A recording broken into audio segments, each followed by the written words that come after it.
I'm Charlotte, I'm from Bexhill, East Sussex, and I'm here today. I saw the yellow boards and just to raise awareness, so we've stopped and said hello to everybody.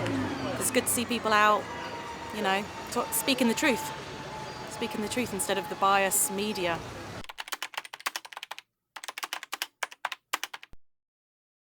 Yeah, I'm sure many people were in the same situation as me, but it's important for us to talk about it, and so it can't happen again. First lockdown, we thought it'll be a week or two. Okay, this is fun. The weather's good. The kids were in the garden. Home education was tricky. I had a 2-year-old, 11-year-old with special needs who should have been at a special needs school, and a 13-year-old. So home education was never going to happen with. I had a baby, it was just impossible. I did my best, but effectively they lost 3 months of their education.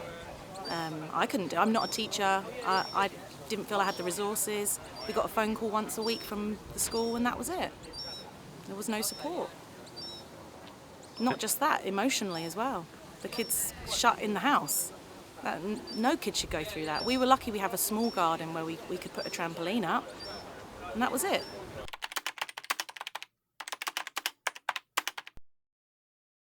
I started to realise this was going to affect them, so I knew we couldn't stay home. So we did things. We went out. We went out for days out. We went up on the hills. We went to.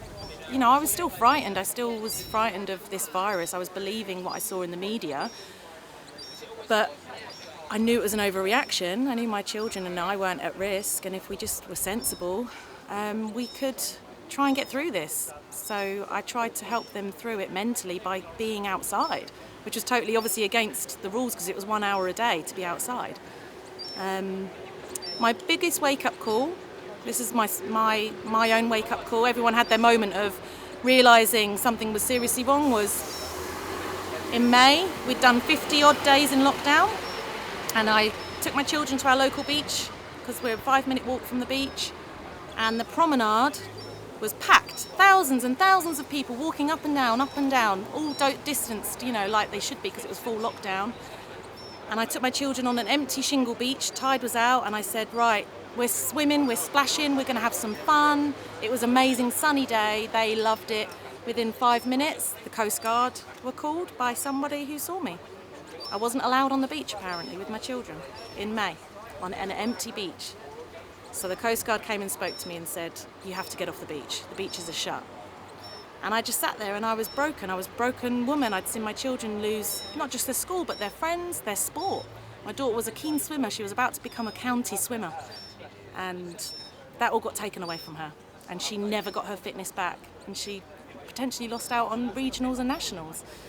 But I said to the Coast Guard, I said, I'm sorry and I understand why you have to be here, but I'm not leaving.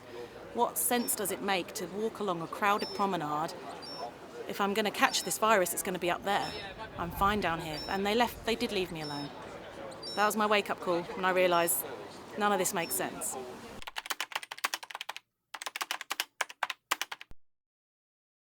They're now 15, 13 and 5. Yeah, so it's special school. The middle child is special school, and they were very understanding because of learning disabilities and autism. There's no way you can make those children wear masks, but they did ask them to, but they totally respected the exemptions. My daughter, the eldest daughter, was at the local high school. Obviously, that was completely, I'd say it was forced on them, coerced. At best, it was coercion. I tried to get her an exemption because she suffers migraines, and I believe it causes them anxiety, and children need to see faces to learn to grow. Emotionally and academically. So I tried to get the exemption, but of course, you tell a teenager to do something different to the other teenagers around them, they're not going to do it, so they all complied out of peer pressure. Not just pressure from the government, the school, but from their peers as well. It was tough. I cried. I cried when my daughter came home and said she had to wear a mask all day. How is that good for her health, mentally, physically? It's not. And we know that now. If they just trusted parents and their instincts.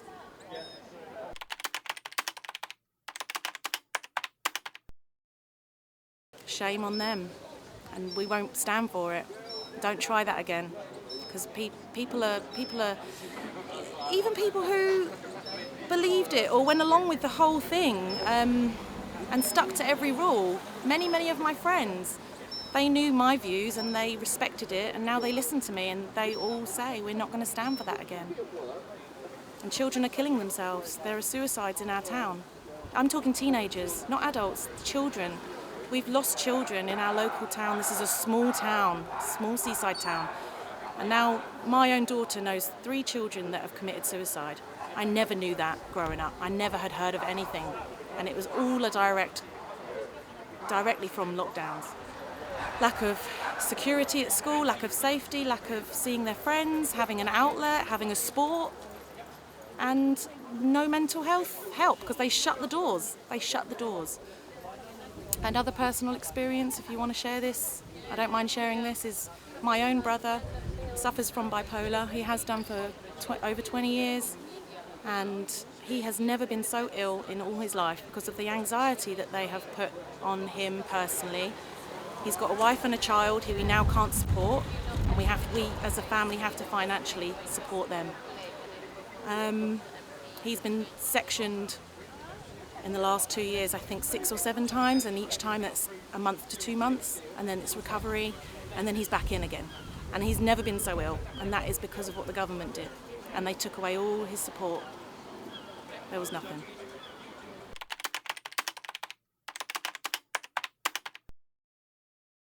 You're not alone, and fight for your children, because if they haven't got you, who have they got? And you know what is best for your kids, and you'll feel it in here, you'll feel it deep in your gut, and you got to fight for them, because you're their voice. They haven't got a voice. You might think your stroppy teenager does have a voice, but they don't. They won't stand up. You have to stand up for them. My kids saw me fight for them, and I know that they love me and they respect me for that, and they're grateful for that, and I'm grateful that I had the strength. I know a lot of people don't, but you're not alone, and that's the key. You've got to find your communities, you've got to find other people and talk. If we don't talk, we won't know. We won't know the truth, and we won't be able to find that support. So please don't ever give up for your children.